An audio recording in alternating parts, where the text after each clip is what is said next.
Hi guys, welcome to the channel and happy new year. Happy new year to everybody. Welcome back to the channel. I'm about to fix my nails and also tell you one of these striking testimonies. How God saved us from an Anthony Joshua-like accident in 2025. Actually, this video I should have done before the end of last year. Please don't mind me, I'm buffing my nails. I'm trying to fix new nails for Sunday. This is part of a collaboration I did with Shein a couple of months ago. I'm also using this set that I got from them a while ago. You see the video play on the side. But seriously, you guys, God came through for me last year. 2025 was one year that I won't forget in a rush. God had our backs back to back, and I could see it unfold. Like almost every month there was one tangible testimony, like once every month. The one I'm referring to specifically is the one that happened sometime back in May. Because my content is usually backlogged, you might have seen it maybe July or June, late June, early July. God came through for us on a particular Sunday, and that week was supposed to be my husband's birthday, and on our way to church on a Sunday, we had an accident. I mean, there were so many things that happened. Where the accident happened, what happened after it happened, you know, when the police got on the scene. That morning, we got dressed like normal. We even had time for pictures. You know, I took pictures, the boys took their pictures, my husband even got on board and took pictures as well. Meaning that we finished on time. So we had a few seconds to kill to take pictures.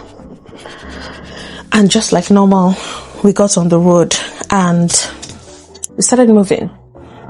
Almost halfway to church, at a major roundabout, we just had a loud noise, and there was a trailer by my side. I was sitting in the passenger seat. My husband was driving. As for passenger princess, how will I be going out with my husband and still be driving? But I digress. So the trailer was on the left side of the car. We were driving on the right side, and we were approaching a roundabout. And if you drive, you know how dangerous that must have been, because you know how trailers drive when they're entering a roundabout. So we were just about to enter the roundabout. The trailer was moving in and was going to take up the whole space. So we were trying to give it space while we entered the roundabout ourselves.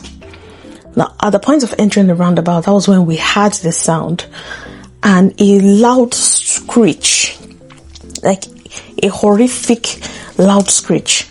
The boys were just shouting, "Let's get out of the car." You know all these cartoons that they used to watch that fills the head with so much what ifs. Let's get out of the car, let's get out of the car.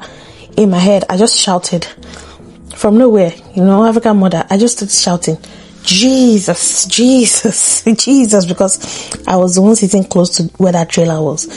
And any story, the trailer was tall enough to swallow our car underneath. God came through for us. The car screeched to a halt, just about to enter the roundabout. I mean, a major roundabout. Now, for context, I don't think I've explained this thing properly. For those of us who know where we live, or where we lived, this was before we moved here. We used to live like in the farmsteads, and in the areas where we live, the speed limit, the average speed limit is usually around 60. Now, if you know UK roads and slow motion, you can see road that is so free and they'll be saying it's 30.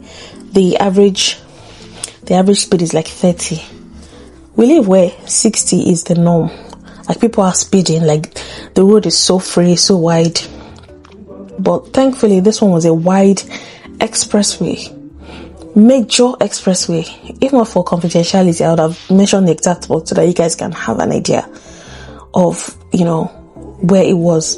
After I had overcome the shock, I was able to start documenting the process.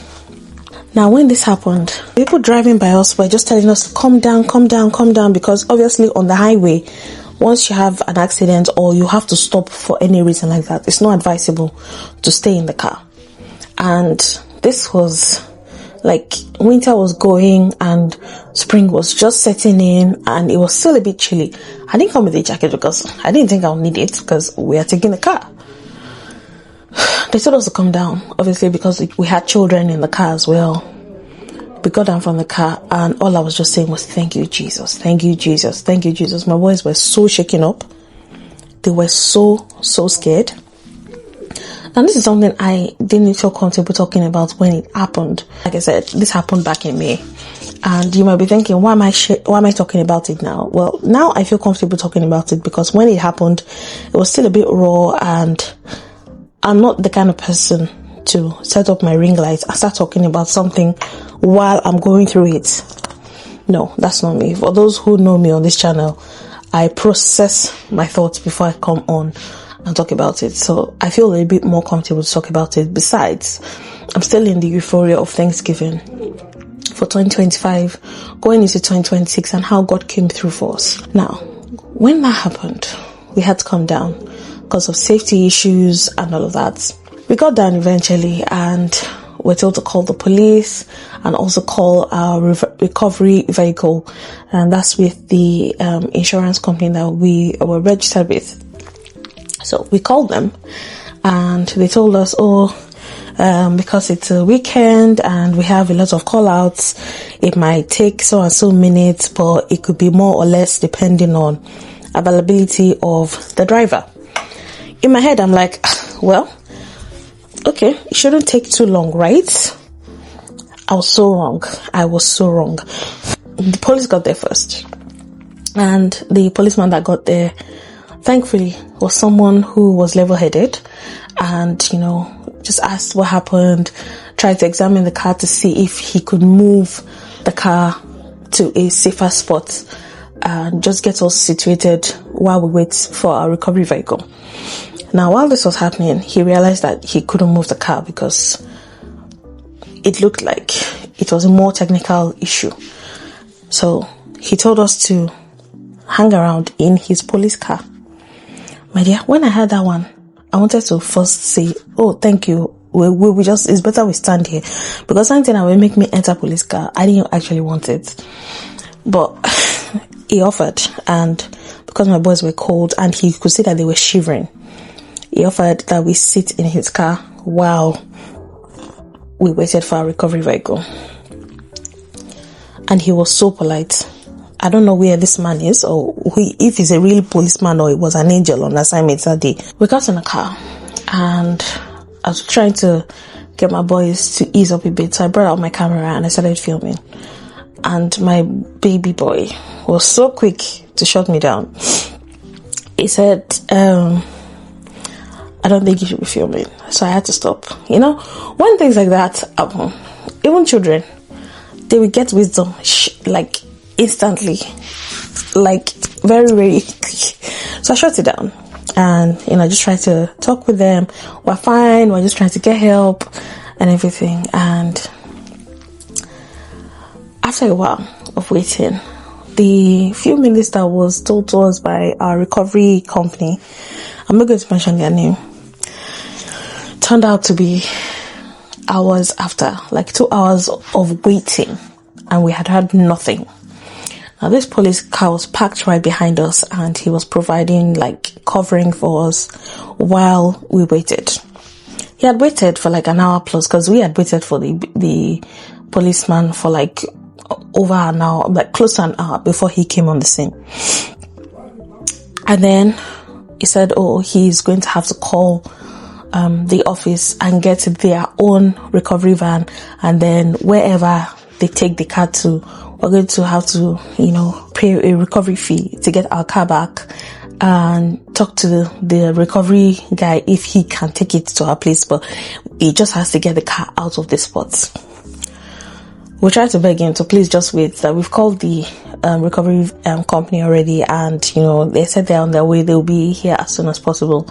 He said, well, he's going to give us a few more minutes, but if not, he's going to have to call them because that's what he's duty bound to do. When I had that one, my husband looked at me and we were like, we gotta pray, because if these people come and carry this car, they're going to impound it, and we're going to have to pay impound fee to get the car out. repair the car, and you know, it's just unplanned expenses, and I'm like, God, you just have to make it way. So we prayed as a family, and we got the boys to pray as well. When we waited for a while, we had to call them back, like, please, how far now? What's going on? They said, well, because you have children, it's not just the driver. We have to get a bigger tow truck to come and pick you guys up. And we're trying to find that bigger one. That's why it's taking this long. In my head, I'm like, sure, we should have just told these people that it was just the driver. At least let's get the car out of here, because if these police people's tow truck gets here before our own, the money we will pay will not be small. So we waited. We waited and waited. This was like an hour plus later. And then we saw this recovery van coming. When we were trying to look at it to see if it was our own or the policeman's own, it wasn't really clear from afar where we were looking at it. So we waited till it got close. And then we could see that it was a policeman's own.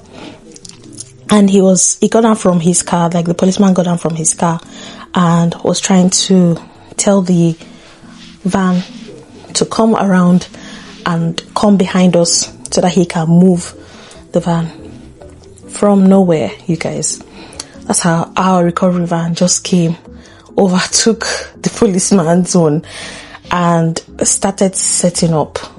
It was like a miraculous save, because only God knows how much you would have charged us for impound and for that day tow. Because we'll pay for the towing, we'll pay for impound to get the car back. I was just so grateful to God. So when the car was put on the recovery vehicle, we got into the recovery vehicle. Now when we got home, I was just full of Thanksgiving. Obviously, we had a family Thanksgiving and all that, and our service for the day was literally just Thanksgiving, because only God knows what the enemy planned. Because I was looking at the car get dangerously close to that trailer, and we were going to slide underneath if that trailer was not moving. I promise you. The devil is a liar. Yeah. You're only shipa.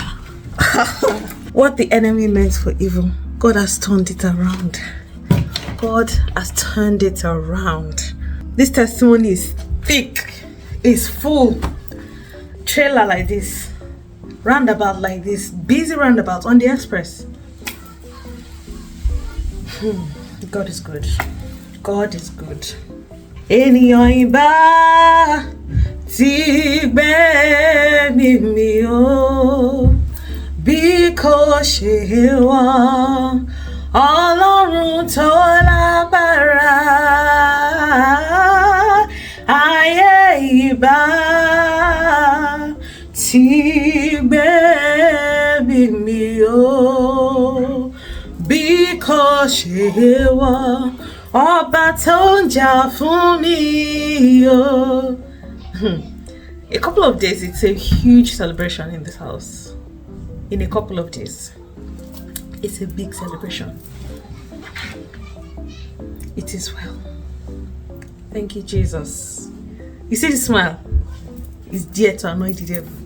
And now, in light of all this Anthony Joshua thing, it just played out in my head. Like, that was just one of the major incidents. I think that was one of the biggest that happened last year, because God kept coming and showing up for us back to back. 2025 was just full of God's faithfulness.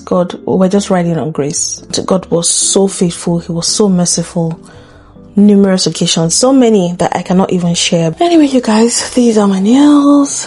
I am ready for church. Just thank God with me.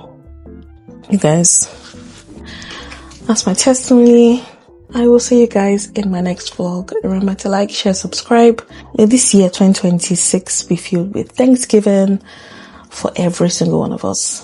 Live each day like a Thanksgiver. Always thank God for his blessings.